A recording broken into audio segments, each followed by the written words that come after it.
అదేవిధంగా డీజీపీ గారు కూడా ఉండడం జరిగింది. ప్రధాన్పై నేడు ప్రధాని డిసిషన్, సీజేపీతో కేంద్రం చర్చలు, 2 డిమాండ్లకు ఓకే, ప్రధాన్ పెండింగ్, పరిష్కరించకుంటే త్వరలోనే సీజేపీ మరో జాతీయ స్థాయి ఉద్యమానికి పిలుపు, నేడు మరో విడత చర్చిస్తామన్న కేంద్ర మంత్రి నడ్డా, ప్రధాని మోడీ అధ్యక్షతన కేంద్ర కేబినెట్ భేటీ, 10 ఏళ్ల జైలు 10 కోట్ల వరకు జరిమానా, కేంద్రం ఉక్కుపాదం, లీక్లకు చెక్ పెట్టే బిల్లుకు కేంద్ర కేబినెట్ ఆమోదం, ధర్మేంద్ర ప్రధాన్ రాజీనామా లోడింగ్, సీజేపీ వ్యవస్థాపకుడు అభిజిత్ దీప్కే. సో కేంద్రం తగ్గుతూ ఉందని చెప్పేసి మనం అనుకోవచ్చు. సో జంతర్ మంతర్ దగ్గర సీజేపీ ఆధ్వర్యంలో ఎంతోమంది విద్యార్థులు నిరుద్యోగులు అక్కడికి వచ్చి ప్రొటెస్ట్ చేస్తూ ఉన్నారు. అయితే ఇది చాలా ఉధృతం అయిపోయింది. దేశవ్యాప్తంగా ప్రతి రాష్ట్రాల్లో ఆయా జిల్లాల్లో విద్యార్థులు అందరూ బయటకు వచ్చి వాళ్ళు నిరసన వ్యక్తం చేస్తూ ఉన్నారు. అయితే ఈ సెగ అనేది ఢిల్లీ కేంద్రంలో ఉన్నటువంటి పార్లమెంట్ వరకు పాకింది, ప్రధాని మోడీ ఇంటి వరకు కూడా పాకింది. కాబట్టి సో కేంద్ర ప్రభుత్వం దీనికి సానుకూలంగా స్పందిస్తూ ఉంది. కాస్త ఒక బ్యాక్ స్టాప్ వేసిందని చెప్పుకోవాలి, ఒక వెనుకడుగు వేసిందని చెప్పుకోవాలి. మొన్నటి వరకు కూడా లాఠీ చార్జ్ అని చెప్పేసి అది అని చెప్పినప్పటికీ కూడా సో ఇది చాలా ఉగ్రరూపం దాల్చడంతో వెనక్కి తగ్గారు కేంద్ర ప్రభుత్వం. అయితే ప్రధాన్ రాజీనామాపై ఈరోజు డిసిషన్ తీసుకునే అవకాశం ఉందంట. ప్రధాని మన రాజీనామా చేయాలా, చర్యలు తీసుకోవాలా అనేటువంటి దానిపైన ఈరోజు ప్రధాని నరేంద్ర మోడీ ఒక డిసిషన్ తీసుకునే అవకాశం ఉందని చెప్పడం జరిగింది. సీజేపీ పార్టీతో ఇప్పటికే చర్చలు జరుగుతూ ఉన్నాయి. బీజేపీ కేంద్రంలో ఉన్నటువంటి నాయకులు అమిత్ షా కావచ్చు, అదేవిధంగా నడ్డా కావచ్చు, చాలామంది కేంద్ర మంత్రులు సీజేపీ నాయకులతో వెళ్ళి వాళ్ళు చర్చలు జరుపుతూ ఉన్నారు. అయితే 2 డిమాండ్లకు ఒకే పేరు, ఆ ప్రధాన్ ఏదైతే రాజీనామా ఉందో అది ఒకటి పెండింగ్ ఉంది. అది కూడా ఈరోజు ప్రధానమంత్రి నరేంద్ర మోడీ ధర్మేంద్ర ప్రధాన్ రాజీనామా పైన ఒక డిసిషన్ తీసుకోబోతున్నారు. ఒకవేళ ఇది సొల్యూషన్ చేయకపోతే, మా డిమాండ్లు నెరవేర్చకపోతే వచ్చేటువంటి రోజుల్లో జాతీయ స్థాయిలో ఇంకా మరింత ఉద్యమిస్తాం. ఈ చిన్నపాటి ఉద్యమానికే అతలాకుతలం అవుతుంది కేంద్ర ప్రభుత్వం, ఇంకా మరింతగా చేస్తాం జాతీయ స్థాయిలో అని చెప్పేసి చెప్తా ఉన్నారు సీజేపీ నాయకులు. పేపర్ లీక్ ఘటనలతో దేశవ్యాప్తంగా నిరసనలు చెలరేగుతున్న నేపథ్యంలో కేంద్ర ప్రభుత్వం కాంగ్రెస్ జనతా పార్టీ మధ్య చర్చలు జరిగాయి. ఈ చర్చల్లో 3 ప్రధాన డిమాండ్లను కేంద్రం ముందు ఉంచామని సీజేపీ పేర్కొంది. 2 డిమాండ్లకు సానుకూలంగా స్పందించిన కేంద్రం ప్రధాన్ రాజీనామా డిమాండ్పై మాత్రం 24 గంటల సమయం కోరింది. శనివారం మధ్యాహ్నం మరో విడత చర్చలు జరగనున్నాయి. ధర్మేంద్ర ప్రధాన్ రాజీనామా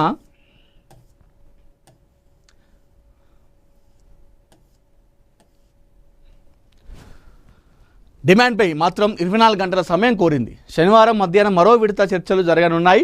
ధర్మేంద్ర ప్రధాన్ రాజీనామా చేస్తారని ఆశిస్తున్నామని సీజేపీ అధికార ప్రతినిధి అశుతోష్ రాంకా చర్చల అనంతరం తెలిపారు.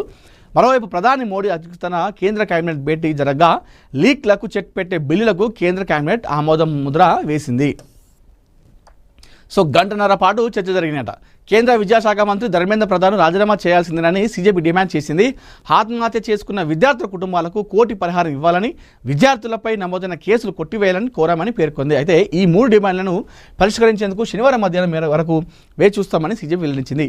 గంటన్నరకు పైగా వీరి సమావేశం జరిగింది. ఈ సమావేశంలో విద్యా వ్యవస్థలో సమూల సంస్కరణలు తీసుకురావాలని చెప్పేసి సీజేపీ ప్రతినిధులు కోరారు. ఈ మేరకు కేంద్ర మంత్రులకు వినతి పత్రం అందించారు. పరిహారం కేసుల ఎత్తివేతకు కేంద్రం సానుకూలంగా ఉందన్న సీజేపీ ప్రతినిధులు ధర్మేంద్ర ప్రధాన్ రాజీనామా చేసే వరకు ఉద్యమం ఆగదని తేల్చి చెప్పారు. ఈ భేటీకి ప్రభుత్వం తరపున కేంద్ర మంత్రులు బీజేపీ నడ్డా, జితేందర్ సింగ్ హాజరయ్యారు. సీజేపీ అధికార ప్రతినిధి సౌరభ్ దాస్, జాతీయ అధికార ప్రతినిధి అశుతోష్ హాజరయ్యారు. ప్రభుత్వంతో సుదీర్ఘ చర్చలు జరిగాయి. ధర్మేంద్ర ప్రధాన్ రాజీనామా లేదా ఆయనను పదవి నుంచి తొలగించకుండా మేము శాంతికి అంగీకరించబోమని ప్రభుత్వానికి చాలా స్పష్టంగా చెప్పాము. ఈ అంశంపై సమాధానం ఇవ్వడానికి ప్రభుత్వం శనివారం మధ్యాహ్నం వరకు సమయం అడిగింది. ఒకవేళ ధర్మేంద్ర ప్రధాన్ రాజీనామా లేదా తొలగింపు త్వరగా జరగకపోతే ఈ ఆందోళన మరింత ఎక్కువ చేస్తామని చెప్పి చెప్తా ఉన్నారు. ధర్మేంద్ర ప్రధాన్ రాజీనామా లోడింగ్. ధర్మేంద్ర ప్రధాన్ను తొలగించాలని సీజేపీ వ్యవస్థాపకుడు అభిజిత్ దీప్కే ప్రధాని మోడీని కోరారు. ఒకవేళ ధర్మేంద్ర ప్రధాన్ రాజీనామా చేసుకోకపోతే దేశవ్యాప్తంగా రోడ్లపైకి వచ్చిన యువత మీ రాజీనామాను కోరడం ప్రారంభిస్తామని వ్యాఖ్యానించారు. ధర్మేంద్ర ప్రధాన్ రాజీనామా చేస్తే విద్యార్థుల కంటే మోడీకి ఎక్కువ మేలు ఉంటుందని తెలిపారు. ధర్మేంద్ర ప్రధాన్ రాజీనామా లోడ్ అవుతుందని భావిస్తున్నట్లు ఆయన పేర్కొన్నారు. సో ఈరోజు ధర్మేంద్ర ప్రధాన్ రాజీనామా లోడింగ్ అని చెప్పి చెప్తా ఉన్నారు. అంటే ఈరోజు డిసిషన్ తీసుకునే అవకాశం ఉందంటే మరి ఈరోజు ధర్మేంద్ర ప్రధాన్ కేంద్ర మంత్రికి రాజీనామా చేయబోతున్నాడా? సీజేపీ పార్టీ ఈ విషయంలో విజయం సాధించిందా అనేది మనం చూడాలి. మరి మధ్యాహ్నం వరకు టైం ఇచ్చారట, ఈ మధ్యాహ్నం వరకు చేయకపోతే మరొకసారి ఉద్యమిస్తా అని చెప్పి చెప్పడం జరిగింది.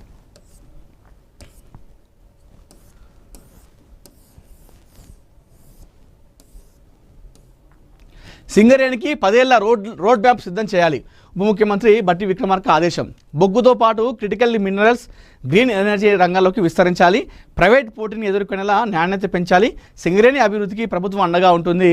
సింగరేణి జెన్కో ఉన్నతాధికారులతో ప్రత్యేక సమీక్షలో ఉప ముఖ్యమంత్రి బట్టి విక్రమార్క.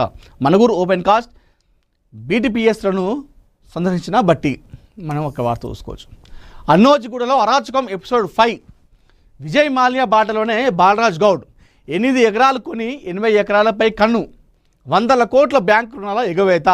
చట్టబద్ధ యజమానులకే బెదిరింపులు. 14 సర్వే నెంబర్లపై పార్టీషన్ జరగలేదంటూ బ్యాంకులకు సైతం బురిడి. మాజీ రౌడ్ షీటర్ అరాచకాలపై మల్కాజ్గిరి పోలీస్ కమిషనర్కి ఫిర్యాదు. మళ్లీ రౌడ్ షీట్ ఓపెన్ చేయాలని విన్నపం. సమగ్ర విచారణ జరిపి చర్యలు తీసుకుంటామని హామీ. సో రోజు రోజుకి బాలరాజ్ గౌడ్ అన్నోజిగూడలో ఏదైతే ఒక అరాచకం జరుగుతూ ఉందో, ఈ వ్యవహారంలో బాలరాజ్ గౌడ్ పైన ప్రతిరోజు కూడా ఒత్తిడి పెరుగుతూ ఉంది. సో ప్రతిరోజు కూడా ఆయన పైన కథనాలు వస్తూ ఉన్నాయి. సో ఎపిసోడ్ 5 ఈరోజు మనం మహాపత్రికలో చూస్తున్నాం. అన్నోజిగూడలో అరాచకం అని చెప్పేసి ఎపిసోడ్ 5 ఈరోజు మనం చూస్తూ ఉన్నాం మహాపత్రికలో. సో విజయ్ మాల్యా బాటలోనే బాలరాజ్ గౌడ్ వెళ్తూ ఉన్నారని చెప్పేసి కూడా ఇక్కడ కథనాన్ని అయితే ప్రచురించింది మన మహాపత్రిక పత్రిక. అదేవిధంగా 8 ఎకరాలు కొని 80 ఎకరాలపై కన్ను వేయడం జరిగిందని చెప్పేసి చెప్తా ఉన్నారు. అదేవిధంగా 100 కోట్ల బ్యాంక్ రుణాలు ఏదైతే విజయ్ మాల్యా చేశాడో అదే తరహాలో ఆయన బాటలోనే బాలరాజ్ గౌడ్ చేస్తూ ఉన్నారని చెప్పేసి మనం ఇక్కడ చూసుకోవచ్చు.